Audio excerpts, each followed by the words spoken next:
Bryce Laspisa wasn't running from his life. That's what makes this case so unsettling.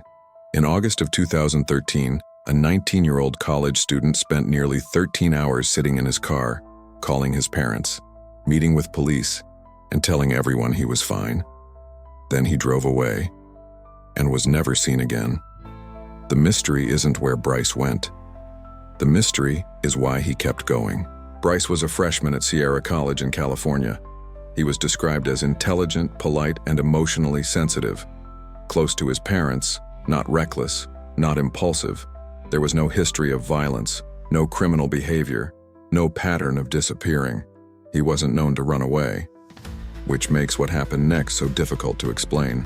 In the days leading up to his disappearance, Bryce's behavior began to change. Friends noticed mood shifts, emotional conversations, mentions of stress and uncertainty. Nothing explosive, nothing dramatic, just enough to raise quiet concern, the kind people often dismiss in hindsight.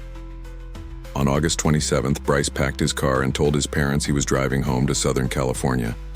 It should have been a 7-hour drive. He never made it. Instead, Bryce stopped near Buttonwillow, California, and stayed there for hours.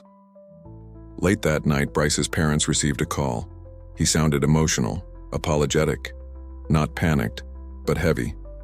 Concerned, they contacted roadside assistance and later the police, asking them to check on him. An officer arrived and spoke with Bryce directly. The officer found him sitting calmly in his car. He answered questions clearly. No signs of intoxication, no visible distress.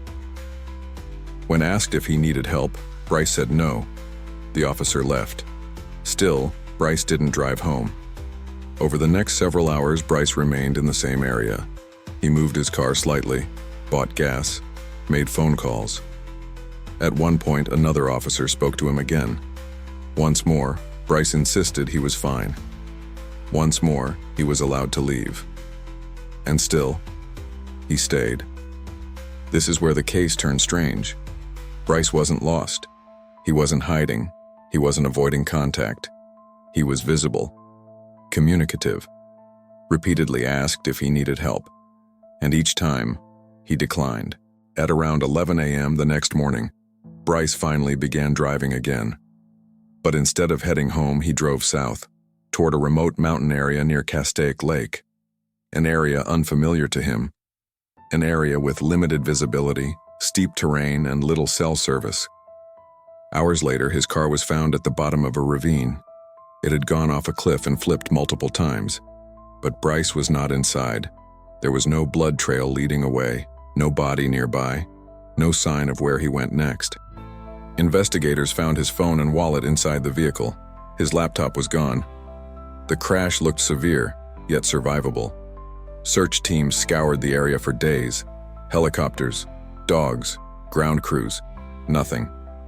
The official theory suggested Bryce survived the crash and walked away. But that explanation raised more questions than answers. If he was injured, how far could he walk? If he was confused, why leave essential items behind? If he intended to disappear, why ask for help so many times before? Some believe Bryce was experiencing a mental health crisis. Others believe he planned to start over. There are theories involving accidental death after the crash.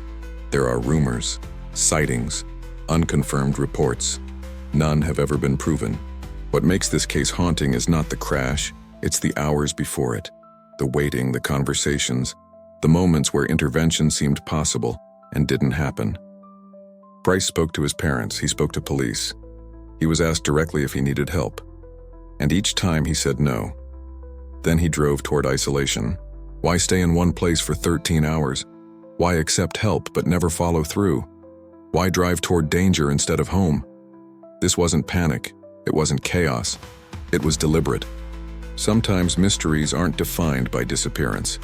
They're defined by hesitation, by decisions that don't align with fear or logic, by someone standing at the edge of help and choosing to keep going. Bryce Laspisa has never been found. No remains, no confirmed sightings, no closure. His case remains one of the most baffling disappearances in modern American history. Not because he vanished, but because he almost didn't. Why would someone who seemed to be asking for help keep driving away from it? What happens in the moments between safety and silence? Some questions don't fade with time. They wait. If you want to explore real cases where the questions matter more than the answers, consider subscribing to the channel. Some mysteries begin with chaos. Others begin with silence. Bryce Laspisa is one of them.